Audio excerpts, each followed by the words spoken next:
ভারী বৃষ্টির সঙ্গে দোষর ডিভিসি ছাড়া জল। গতকাল আমরা দেখেছিলাম মাইথন, পাঞ্চেত এবং ডিভিসি থেকে জল ছাড়া হয়েছিল, আর আজ সেখানকার কি পরিস্থিতি আমরা জানবো। আমরা সরাসরি চলে যাবো আমাদের প্রতিনিধি।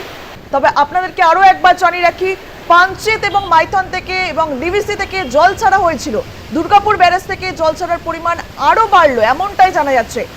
ভারী বৃষ্টির সঙ্গে দোষর ডিভিসির ছাড়া জল। মাইথন ও পাঞ্চেত জলাধার থেকে বিকেল 5টা পর্যন্ত জল ছাড়া হয়েছিল 85,000 কিউসেক। গতকাল মাইথন এবং পাঞ্চেত থেকে এবং ডিভিসি থেকে জল ছাড়া হয়েছিল।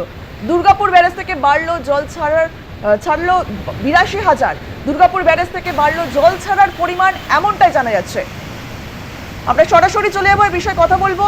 আমরা সরাসরি চলে যাবো আমাদের প্রতিনিধি বিকাশ সেনের কাছে। বিকাশ, গতকাল আমরা দেখেছিলাম ডিভিসি, মাইথন এবং পাঞ্চেত থেকে জল ছাড়া হয়েছিল, আজও কি জল ছাড়ার পরিকল্পনা রয়েছে, কি জানতে পারছো?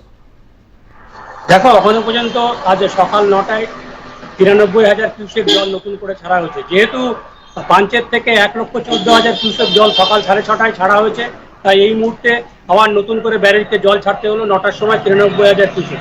এই জল ছাড়ার ফলে নিম্ন অববাহিকা অঞ্চলে কিন্তু কিছুটা বন্য পরিস্থিতি দেখা দেওয়ার সম্ভাবনা রয়েছে, যার জের কিন্তু হাওড়া পর্যন্ত যেতে পারে এমনটাই আশঙ্কা করা হচ্ছে।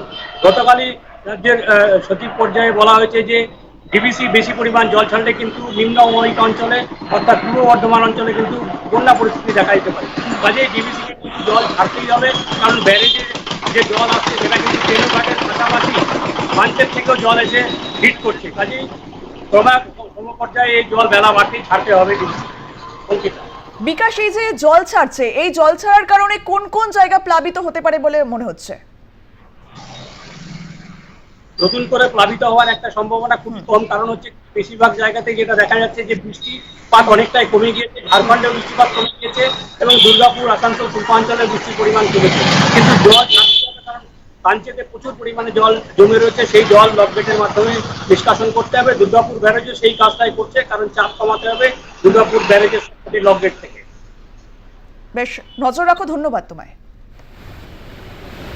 দুর্গাপুর ব্যারেজ থেকে বাড়লো জল ছাড়ার পরিমাণ, 82,000 কিউসেকে জল ছাড়া হলো। দুর্গাপুর ব্যারেজ থেকে বাড়লো জল ছাড়ার পরিমাণ এমনটাই জানা যাচ্ছে। গতকাল আমরা দেখেছিলাম মাইথন ও পাঞ্চেত জলাধার থেকে বিকেল 5টায় জল ছাড়া হয়েছিল 85,000 কিউসেক। দুর্গাপুর ব্যারেজ থেকে বাড়লো জল ছাড়ার পরিমাণ।